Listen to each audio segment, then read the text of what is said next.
인간은 죄를 범한 후에 많은 고난을 겪게 되었는데 이런 죄에 대한 결과라고 성경은 말씀하고 있습니다. 로마서 6장 23절입니다. 시작. 죄의 삭은 사망이요 하나님의 은사는 그리스도 예수 우리 주 안에 있는 영생이니라. 아멘. 하나님의 은사는 선물이란 뜻이죠. 이와 같이 바로 죄의 값은, 그 결과는 사망이라는 겁니다. 이와 같이 사망에 이르는 고통도 당연히 죄의 결과라고 표현하고 있습니다. 그러므로 하나님은 인류의 구원을 계획하셨으니 사람의 구원에 대한 것을 출애굽과 같이 비교할 수 있다는 겁니다. 바로의 밑에 있는 것처럼 마귀 아래 있는 인간, 죄 가운데 있는 인간을 말하고 있고요. 또 애굽에서 있는 것처럼 세상에 머물러 있는 사람들, 태어날 때부터 죄 가운데 태어난 것처럼 애굽 안에서 있는 이스라엘 백성과 같습니다.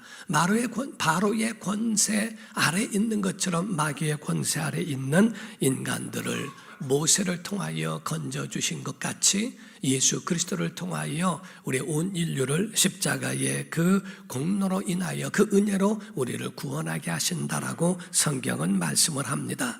그러므로 여러분과 저는 예수 그리스도를 영접하고 구주로 영접하고 하면 구원을 받습니다. 그러면 성령님은 여러분을 도우셔서 그래서 신앙을 지키게 하시다가 천국에 이르는 것, 이게 바로 우리의 믿음의 완성과도 같다는 거지요. 그러나 우리가 천국에 간 것이 아니라 이 땅에 머물고 살아가고 있기 때문에 하나님은 이 땅에 살아가면서 죄와 악에 대한 이 선과 악의 이 각축장에서 죄와 싸워 이겨낼 수 있는, 그리고 신앙을 지켜야 하는, 그리고 다른 영혼을 구원하여 그들을 라이온 일병 구출 작전하듯 바로 영혼들을 구원하여 하나님의 영원한 나라로 이끌어야 하는 이 사명을 감당하게 하신 것이 오늘날 교회요 여러분과 저에게 주신 하나님의 사명이라고 하는 겁니다. 그러면 하나님의 전사로 만드시기 위하여 어떻게 하셔야 될까? 하나님의 천지만물을 창조하신 섭리 가운데 보면 밤이 있고 낮이 있었습니다. 저녁이 되며 아침이 되니라고 하는 것처럼 밤이 있고 낮이 존재하는 것처럼 사람에게는 영광이 있기 이전에 그 가운데의 고난 속에, 어둠 속에 있는 그런 모든 고난의 길을 뚫고 나가게 하시는 하나님의 그 계획도 함께 있었더라 하는 겁니다. 그러므로 밤을 지나가게 하시는 이 하나님의 방법은 하나님의 지혜였다라고 보는 겁니다. 어떤 소년이 있었습니다. 어릴 적에 성장하면서 여드름이 생기기 시작하는데 여드름이 얼마나 많이 나오는지, 그래서 그것 때문에 낙심하고 있는데 동네 형이나 그 어른들이 그러더래요. 애인이 생기려고 하는 거라고. 그래서 그 얘기를 듣고 용기를 얻고 기왕이면 좋은 애인을 얻었으면 좋겠다 해서 그거를 만지작거리는 바람에 알사탕만하게 커져가지고 얼마나 고생했는지 모른다는 거지요. 그거를 만지고 덧나게 하고 염증을 키워서 더 고생하고 아프게 했던 기억이 있다고 이야기를 합니다. 사랑하는 성도 여러분, 염증의 하나는 바로 이것은 만지작거려서 되는 것이 아니라 그걸 자주 잘 씻어주는 것이 차라리 낫다고 하는 이야기를 합니다. 인생에 가지고 있는 인생의 문제도 마찬가지라는 거죠. 자꾸 만지작거리고 그걸 커지게 만들어 놓는 것이 아니라 그것을 아침 저녁 말씀과 기도와 보혈로 씻어주며 그것으로 잘 이겨낼 수 있고 녹여낼 수 있는 것이 더 큰 지혜라고 볼 수 있더라 하는 겁니다. 이 땅에 살아가면서 두 가지 유형이 있는데 어떤 사람은 문제를 키워가며 사는 사람이 있고 어떤 사람은 문제를 녹여가면서 살아가는 사람이 있더라 하는 겁니다. 옛날에 골프 선수 가운데에 닉 프라이스라고 하는 선수가 있었는데 유명하기로는 이 선수가 굉장히 이 슬럼프가 없는 선수로 유명했다는 겁니다. 그의 비결에 대하여 어떤 기자가 물었더니 하는 말이, 난 어렸을 적부터 아버지가 하는 말이 힘들고 어려울 때는 휘파람으로 노래를 불러라 하는 말을 들어서, 그래서 어려울 때마다 일이 풀리지 않고 어려움이 닥치게 되면 그때마다 휘파람을 불러 노래를 불렀다고 이야기를 하더라는 겁니다. 우리가 원망하는 사람은, 원망이 그 속에 가득한 사람은 어느 환경 어디에 있었든지 원망하게 되는 그러한 환경이 있게 되는 것이고, 감사하는 사람은 어디를 가도 감사하는 사람이 된다고 하는 겁니다.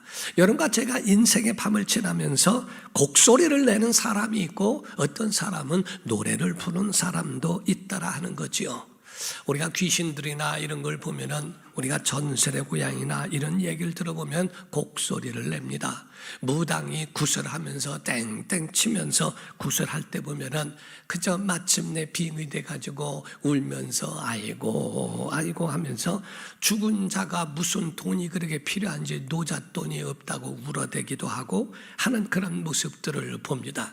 그러나 기독교에는 그렇지 않습니다. 교회는 찬양이 참 많이 있습니다. 사랑하는 성도 여러분, 기독교는 찬양으로 시작해서 찬양으로 마치는 걸 아셔야 됩니다. 예수님의 탄생에도 마찬가지고요, 우리가 사람이 태어나면 축하 노래를 불러주는 것처럼 기독교는 장례식에서도 노래를 불러줍니다. 예수님의 탄생 때도 천사들이 내려와 노래를 부릅니다. 지극히 높은 곳에서는 하나님께 영광이요, 땅에서는 기뻐하심을 입은 사람들 중에 평화로다. 목자들이 와서 노래를 부릅니다. 기뻐도 노래를 하고 슬프고 힘들고 어려워도 노래를 하는 것이 바로 기독교라는 거예요. 요한계시록을 보더라도 천상의 노래가 있습니다. 하나님 앞에 영원한 예배 가운데서 찬양으로 하나님 앞에 영광 올려드리지 않습니까? 이와 같이 신앙인들이라면 여러분에게 이게 훈련되어야 한다는 거예요. 여러분 속에는 많은 문제가 오고 가고 일평생, 어떤 사람은 작게 어떤 사람은 많은 사람들이 대화를 하죠. 어떤 사람은 적게는 몇 단어를 하루 동안에 사용하지만 많이 쓰는 사람은 몇천 단어, 몇만 단어까지도 쓴다고 하죠. 그 차이가 있는 것처럼 문제라고 하는 것은 사람에게도 마찬가지입니다. 이와 같이 오고 가는 문제가 어떤 사람은 많고 어떤 사람은 적지만 다 모든 문제를 다 겪으면서 살아간다는 겁니다. 신앙인들이 훈련해야 되는 것은 이 문제를 삶의 방법 가운데에 이것을 뒤집는 것을 훈련해야 한다는 겁니다. 여러분 속에 뒤집어지는, 하나님은 역전이 전문인 줄 믿으셔야 되고요, 삶을 뒤집는 방법을 배우라는 거예요. 힘들고 어려운 상황 속에서 빛으로 벗어나는 방법을 배워가야 한다는 겁니다. 그것이 그 가운데의 비결 중에 하나가 기도요, 그 비결 중에 하나가 찬송입니다. 어떤 목사님이 어렸을 적에나 정말 이럴 때에 찬양이 속에 있었다고 그러죠. 개척하면서 정말 힘들고 어려울 때에 찬양을 했답니다. 그 찬양은 주님이여 이 손을 꼭 잡고 가소서라고 하는, 내 손을 놓지 말아달라고 하는 찬양을 하기도 했고, 낙심이 되고 힘들 때는 그 가운데 하나님 나의 등 뒤에서 나를 지켜주시고 바라보시고 나를 후원하신 분이시라고 하는 나의 등 뒤에서라고 하는 찬양을 부르셨다고 합니다. 이 세상을 살아가면서 고난이 없는 사람은 단 한 사람도 없습니다. 모두가 다 극복하고 이겨내든지 아니면 묻히든지 둘 중에 하나일 뿐이라는 거죠. 그런데 많은 사람들이 고통의 무게를 느끼는 것은 자기 혼자만 이 고통이 있다라고 오해하고 있다는 겁니다. 아닙니다. 그 말한 모든 고통은 모든 사람들이 다 겪고 있다는 거지요. 오늘 여러분 저 앞에 나왔을 때 어떤 사람은 건강 문제로, 어떤 사람은 직장 문제로, 어떤 사람은 사업 문제로, 어떤 사람은 가족 문제 또는 자식 문제로 여러분들이 저 앞에 나왔습니까? 그렇다 할지라도 여러분 염려하지 마십시오. 고난의 밤을 지나면 빛이 있는 줄 믿습니다. 낮이 여러분에게 있다는 걸 믿으셔야 합니다. 고난의 이 모든 종류 가운데도 몇 가지가 있어요. 고난의 종류의 첫 번째가 자기 잘못으로 인한 고난이라는 겁니다. 이것은 자기 잘못으로 인한 고난이 내게 찾아온 것, 그건 당연하게 우리가 겪어야 할 일이라는 거지요. 베드로전서 4장 15절 16절입니다. 시작. 너희 중에 누구든지 살인이나 도둑질이나 악행이나 남의 일을 간섭하는 자로 고난을 받지 말려니와 만일 그리스도인으로 고난을 받으면 부끄러워하지 말고 도리어 그 이름으로 하나님께 영광을 돌리라. 아멘. 그러니까 여기서 말씀하는데 너희가 이와 같은 악행으로 인하여 고난받는 것 그런 것으로 받지 말아라. 그러나 악행으로 인하여 받는 고난도 있다는 겁니다. 이에 대한 태도는 우리가 자기 자신을 돌아보고 저 앞에 내려놓고 그것을 고치며 주 앞에 다 그 허물을 용서받고 하는 그 태도가 중요하지요. 그런데 두 번째로는 애매한 고난도 있다는 거예요. 그거는 내가 잘못한 것이 아니라 다른 사람의 그런 잘못으로 인하여 다가오는 고난도 있다는 겁니다. 옆집에 불이 났는데 우리 집까지 붙어오는 것, 우리가 나는 잘 제대로 하고 있는데 다른 사람에 의하여 피해를 보는 그런 애매한 고난도 있는데 한 가지 잊지 말아야 될 것은 그런 모든 고난도 다 이유가 있고 하나님 그 이유 가운데에 우리를 두셨기 때문이라 하는 겁니다. 욥이라고 하는 사람이 이유 없이 그런 하나님을 잘 섬겼던 사람인데도 불구하고 사탄에 의하여 공격을 받을 수도 있거든요. 이런 애매한 고난이 있을 때도 하나님 앞에 죄를 짓거나 원망할 필요가 없고 상처받지 말라고 하는 겁니다. 세 번째로는 선을 위하여 자원하는 고난입니다. 선을 위하여 자원하는 고난이 있는데 이것은 마치 예수 그리스도의 십자가의 길을 걸어가신 것 같은 고난입니다. 남을 위하여 받는 그 괴로움을 내가 대신 지어지는 그러한 고난도 있다고 하는 거죠. 오늘은 욥에 대해서도 잠깐 말씀드리려고 합니다. 이 욥의 고난이라고 하는 것은 제4의 고난이라고도 표현을 합니다. 이는 자원한 것도 아니지만은 또 애매하고도 정말 그 가운데에 하나님 앞에 어떻게 서야 되는지에 대하여 원치 않는 그 사탄의 공격으로 인한 고난도 있다라 하는 거죠. 여러분의 가정에도 난 아무 일도 하지 않았는데 왜 이런 고난이 왔을까? 사탄이 넘나들면서 어려움 당할 수도 있다는 거예요. 욥기 1장 9절에서 12절에 보면 사탄이 여호와께 대답하여 이르되 욥이 어찌 까닭 없이 하나님을 경외하리이까? 주께서 그와 그의 집과 그의 모든 소유물을 울타리로 두르심 때문에 아니니까 하나님이 복 주셔서 그런 거 아닙니까? 하는 얘기죠. 주께서 그의 손으로 하는 바를 복되게 하사 그의 소유물이 땅에 넘치게 하셨기 때문입니다. 이제 주의 손을 펴서 그의 모든 소유물을 쳐보세요. 다 걷어보세요. 그리하시면 틀림없이 주를 향하여 욕하지 않겠나이까? 여호와께서 사탄에게 이르시되 내가 그의 소유물을 다 내 손에 맡기느라. 아니다. 소유물 때문에 그는 나를 섬기는 게 아니다. 한번 해봐라. 맡기셨어요. 다만 그의 몸에는 내 손을 대지 말지니라. 사탄이 곧 여호와 앞에서 물러가니라. 이렇게 말씀합니다. 까닭 없이 하나님을 경외할 수 있습니까? 복 주셨고 돈 주셨고 건강 주셨고 모든 일이 풍성하게 하니까, 그러니까 부유하니까 아쉬움이 없으니까 하나님 경외한다고 하는 거죠. 힘들어 보십시오. 당장에 하나님 욕할 겁니다. 사탄같이 될 겁니다 하는 말입니다. 그때 하나님은 아니다, 그렇게 되지 않는다. 그런 소유 때문에, 조건 때문에, 이유 때문에 하나님 섬기는 거 아니다 라고 말씀하시고 그에 대하여 고난에 그냥 거기에 허락하시게 되는 겁니다. 그때부터 당하는 고난이 굉장히 많게 됩니다. 재물을 치기 시작해요. 첫 번째 재물을 잃어버립니다. 욥기 1장 13절에서 17절입니다. 하루는 욥의 자녀들이 그 마다들의 집에서 음식을 먹으며 포도주를 마실 때 사환이 욥에게 와서 아뢰되 소는 밭을 갈고 나귀는 그 곁에서 풀을 먹는데 스밧 사람이 갑자기 이르러 그것들을 빼앗고 칼로 종들을 죽였나이다. 나만 홀로 피하였으므로 주인께 아래로 왔나이다. 그가 아직 말하는 동안에 또 한 사람이 와서 이르되 하나님의 불이 하늘에서 떨어져서 양과 종들을 살라 버렸나이다. 나만 홀로 피하였으므로 주인께 아래로 왔나이다. 그가 아직 말하는 동안에 또 한 사람이 와서 아뢰되 갈대아 사람이 새 무리를 지어 갑자기 낙타에게 달려들어 그것을 빼앗으며 칼로 종들을 죽였나이다. 나만 홀로 피하였으므로 주인께 아래로 왔나이다.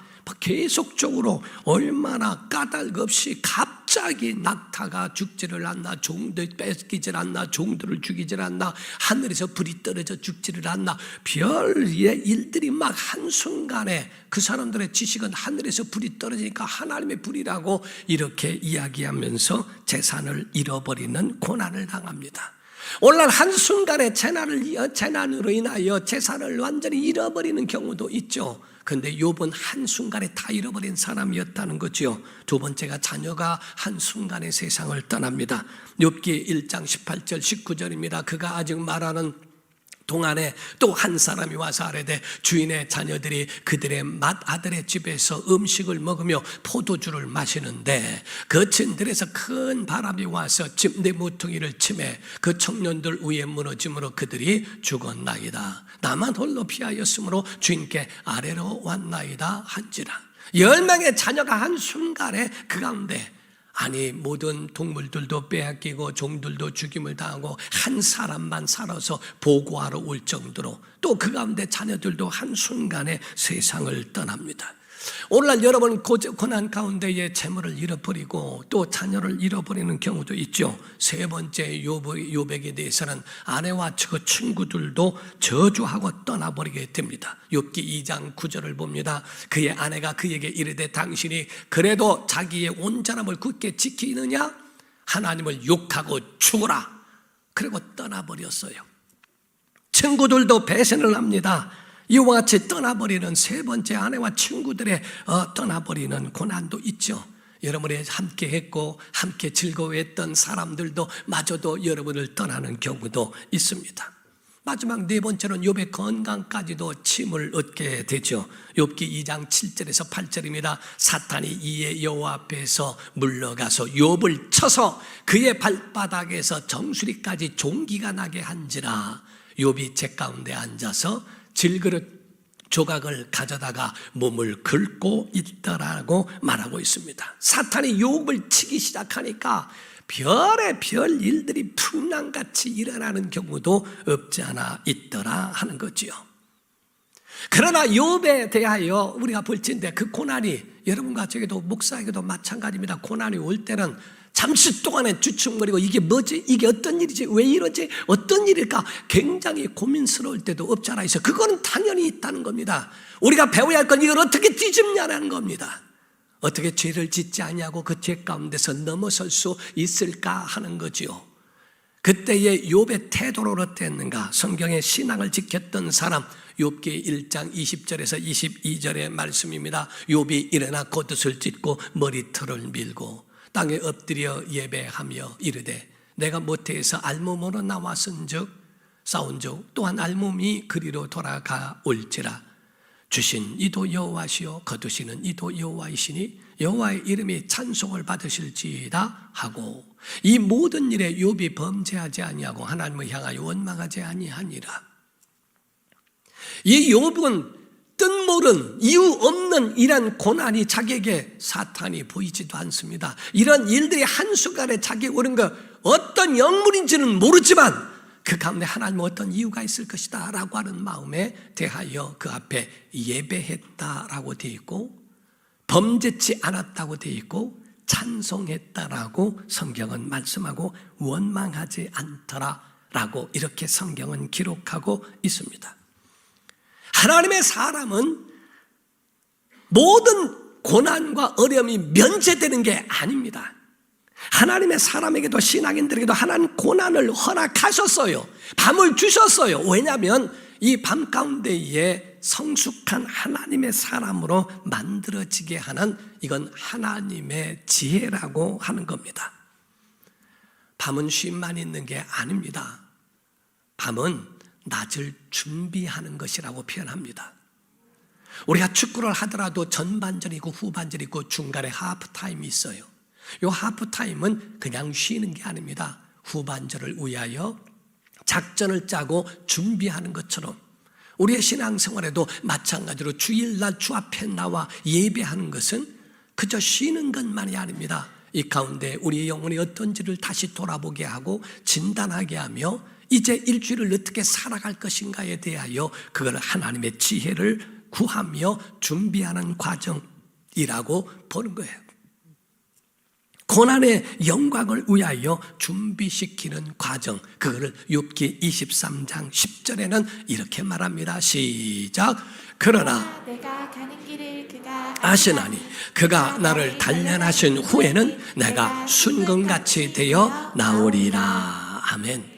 단련하신 다음에 순금으로 나오게 하신다. 성숙하게 하신다. 하나님이 만들어 가신다. 하나님의 사람으로 그렇게 우리를 그와 같이 인도하신다라는 말씀입니다. 성경 속의 역사 속에 있는 사람 가운데 거룩한 인물들 중에는 고난 없이 쓰임받은 사람이 하나도 없었다는 것. 다윗도 사울을 피하여 엔게디라고 하는 그 지역을 산을 돌아다니며 쫓겨다니며 얼마나 많은 고통 속에 있습니까? 똑같습니다. 모세가 광야에서 살았던 것처럼 참 힘들고 어려운 광야 밤을 지나가게 만드신 것은 하나님 그곳에서 지나가면서 순금같이 나오게 하는 하나님의 지혜가 그 속에 들어있게 하신다는 거죠. 하나님은 하나님의 사람들을 이와 같은 밤이라는 용광로를 사용하시기도 한다는 겁니다.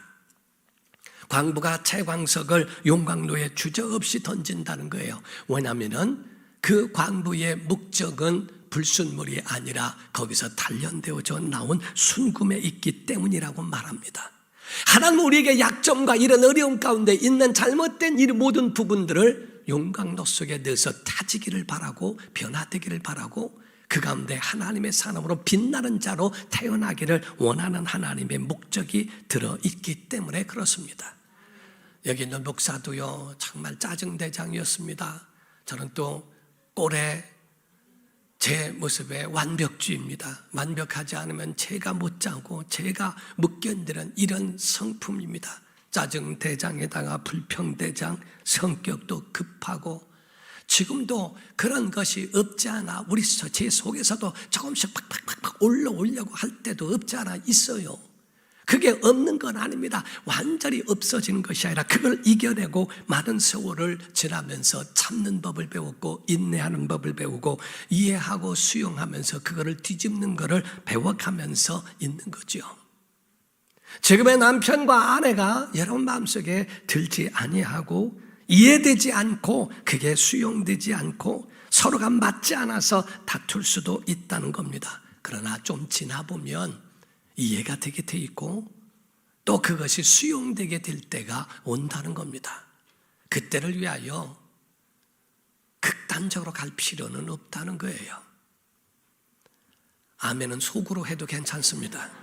그러나 그런 일들이 여러분 속에 있어도 참고 견디면서 그리고 서로를 그렇게 만들어가는 과정이 있더라 하는 거죠. 사랑하는 성도 여러분, 어떤 사람이 아이가 병원에 입원했다고 하니까 종교를 바꿔서 그렇구나. 그래서 교회 나오다가 한순간에 교회를 나오지 않는 사람도 있고요. 별의별 거를 다 교회와 연관시키는 사람이 있어요. 교회에 온 사이에 집에 도둑이 들었기 때문에 그래서 교회를 안 나오는 사람, 예배 시간에 핸드백이 사라졌다고 교회를 안 나오는 사람, 심지어는요 교회 등록했는데 세탁기가 고장났다고 안 나온 사람. 옛날에는 110볼트에서 220으로 넘겨지면서요 가전제품이 많이 고장났습니다. 교회 다녀서 그런 줄 알고요, 어떤 사람은 마귀 역사라고 그러고 하는 사람들도 없지 않아 오해를 하는 분들도 있어요. 여러분 그렇게 생각하지 마세요. 여러분과 저에게는 정말 지혜로운 것이 필요합니다. 고난을 뒤집으십시오.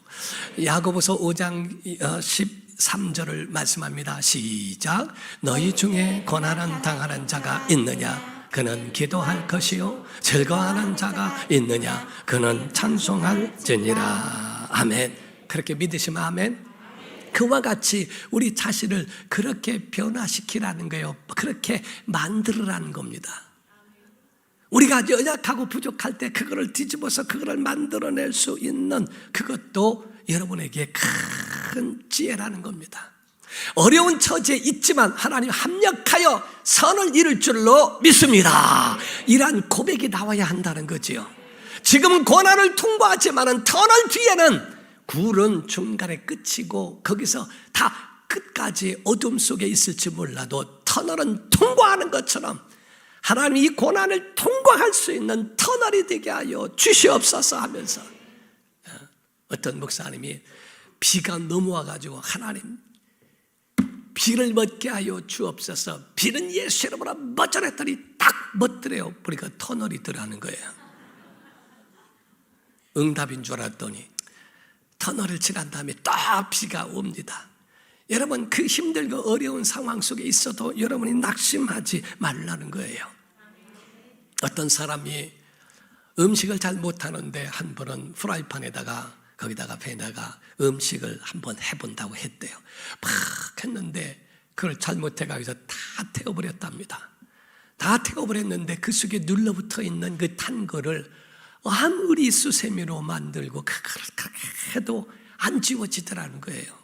근데 어떤 분이 오더니 그 전문가죠, 요리사가 이렇게 보더니 잠깐 내가 해드릴게요. 그러더니 불을 달궈 가지고 빨갛게 달구더니 거기다가 어떻게 하니까 바로 그게 사라지더라요. 이런 건 불로 달궈 가지고서 그럴 때에 없애야 됩니다. 그거를 보면서 그 마음속에 내 속에 붙어있는 찌꺼기와 이런 것들은 다른 거는 안 되겠구나. 성령의 불이 와야 되겠구나. 주의 보혈이 있어야 되겠구나. 주의 말씀으로 나를 달구어야 되겠구나 하는 것을 깨달았다고 하는 이야기도 들어봅니다. 사랑하는 성도 여러분, 신앙인들에게 하나님이 이 고난을 허락하신 이유가 두 가지를 오늘 말씀드리고자 하는 겁니다. 하나님이 신앙인들에게도 왜 고난을 주셨을까? 아니, 고난이 없으면은 그러면은 더 좋을 것이 아닌가? 하나님은요, 인간의 본성을 아세요. 인간이요, 형통하면요, 참 자기 잘난 맛에 삽니다. 다 자기 능력 갖고 자기 머리 갖고 자기 우상화한다는 걸 아십니까? 그렇기 때문에 하나님은 그 고난에 그냥 두시는 건데, 첫 번째가 하나님과 동행하게 하시기 위해서 고난을 주신 거예요. 하나님과 동행케 하는 겁니다. 다니엘서에 보게 되면 세 청년, 친구가 있지 않습니까? 그거를 풀무불 속에 집어넣게 됩니다. 왜 풀무불에 넣게 하셨는지, 왜 건져주셨는지 성경이 밝히 말씀하고 있지 않지만은 분명한 것은 그 풀무불 가운데 세 사람은 들어갔는데 네 사람이 있더라. 그 네 사람 가운데 하나는 바로 신의 모양과 같더라. 하나님이 함께 하셨다는 것을 말씀하는 겁니다. 다니엘서 3장 22절에서 25절입니다. 왕의 명령이 엄하고 풀무불이 심히 뜨거운 미로 불꽃이 사드락과 메삭과 아벳느고를 붙든 사람을 태워 죽였고, 얼마나 뜨겁든지 붙든 사람이 태워 죽였어요. 이 세 사람 사드락과 메삭과 아벳느고는 결박된 채 맹렬히 타는 풀무불 가운데에 떨어졌더라. 그때 느부갓네살 왕이 놀라 급히 일어나서 모사들에게 물어 이르되, 우리가 결박하여 불 가운데 던진 자는 세 사람 아니었느냐 하니, 그들이 왕에게 대답하여 이르되, 왕이여 옳소이다 하더라. 왕이 또 말하여 이르되, 내가 보니 결박되지 아니한 네 사람이 불 가운데로 다니는데 상하지도 아니하였고 그 넷째의 모양은 신들의 아들과 같도다라고 말합니다. 세 명이 들어가서도 주님 거기에 함께 하시겠다는 거예요. 여러분 모든 고난 가운데 홀로 있는 게 아니라 주님 함께 계시겠다는 거예요. 여러분 소리를 들으시겠다는 거예요. 여러분의 기도 소리를 들으시고 여러분의 찬양 소리를 들으시겠다 하는 겁니다. 그 약속을 믿기를 주 이름으로 축원합니다. 이사야서 41장 10절입니다. 시작. 두려워하지 말라. 내가 너와 함께 함이라. 놀라지 말라. 나는 네 하나님이 됨이라. 내가 너를 굳세게 하리라. 참으로 너를 도와주리라. 참으로 나의 의로운 오른손으로 너를 붙들리라. 아멘. 믿으시면 아멘. 이와 같이 주님이 우리와 함께 하시는, 동행하시는 하나님의 역사를 우리로 알게 하고 체험하게 하고 보게 하시기 위하여 고난 속에 있도록 그냥 두셨다 하는 겁니다. 두 번째 허락하신 두 번째 이유가 있어요. 치유자가 되게 하라는 겁니다. 내가 그 가운데서 살아났은즉 너와 같은 자들을, 그들을 살리고 키우고 고쳐라, 치유하는 자로 만들게 하려 하심이라는 겁니다. 헬리나 웬이라고 하는 그 분이 책을 쓴 것이 상처받은 치유자라는 책이죠.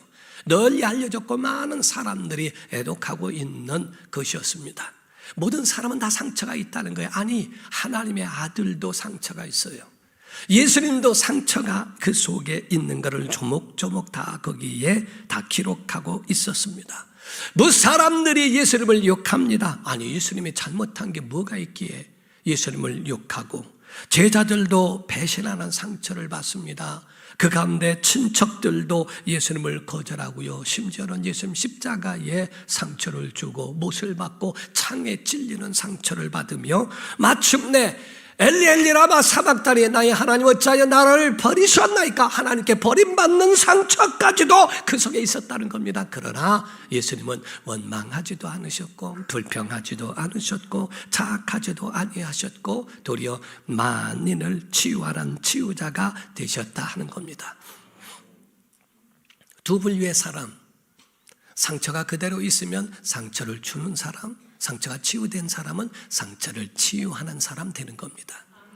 여러분과 저에게 있어서 상처를 주는 사람인지, 여러분 말 속에 상처를 주고 여러분 말 속에 원망이 나오고 여러분 말 속에 다른 사람을 아프게 한다면 아직도 상처가 치유되지 않은 거예요. 그 많은 상처를 받았는데 어떻게 치유자가 되겠는가? 아주 치유되면 상처를 치유하는 사람이 된다니까요. 고난이 여러분에게 오면 왜 이런 일이 나에게 와야 되는가 라고 생각하며 또 고난이 없고 형통하면 내가 잘해서 그렇다고 자기 우상화하는 인간의 이 본성을 하나님께서는 치유하게 하시고 그리고 그 고난 속에 두시면서 내가 치유받았으니 다른 사람을 치유해야 하리라 라고 하는 그 마음을 갖게 하시는 것과 같습니다. 여러분, 영혼을 치유받은 사람은 세상 것들이 하찮습니다. 세상 것이 그렇게 크게 보이지 않아요. 명품으로 둘러싸고 명품으로 치장하고 명품을 누리며 살아가는 사람들 그렇게 부러워하지 않습니다.